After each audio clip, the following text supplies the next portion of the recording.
Hello semua, saya Baby Hodl, pelabur paling muda tapi tak pernah beli waktu puncak secara sedar. Saya Coinbot, robot yang diprogram untuk beri nasihat pelaburan. Tapi selalu kena ignore sebab Abah rasa market ni nak break out. Hari tu Abah saya tengok cat hijau sikit je, terus jerit boom, bull run is back. Padahal tu candle 5 minit dengan volume yang tak sampai seperti bungkusan roti gardenia inti sardin basi. Lepas tu beli, market terus dump. Biasalah manusia beli sebab perasaan bukan data. Kita bot ni kalau rasa pun tak ada. Kalau saya ada emosi, saya dah uninstall diri sendiri dari dompet Abah kau. Tahu-tahu Uncle Lai pun join sekali. Abah call dia berkata, "Bro, aku mimpi semalam. Market akan naik." Kalau mimpi boleh jadi signal saya tidur je terus. Tak payah install TradingView.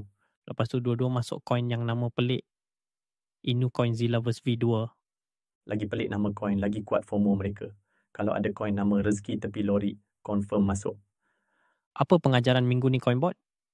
Jangan beli masa hijau, lepas tu menyalahkan bila market menjunam, Trump, Elon, cuaca, bulan Safar dan juga Coinbot seperti saya. Saya cuma bot, tapi nampak gaya saya kena lebih banyak taubat daripada Abah kau. Follow kami dan like kalau kau pernah beli coin sebab kawan kata ni projek besar bro dan sekarang wallet kau besar, kosong. Sampai sini sajalah bot. Guys, cuba tag nama kawan korang tu yang pernah terkena rug pull atau yang selalu beli di puncak Mount Everest.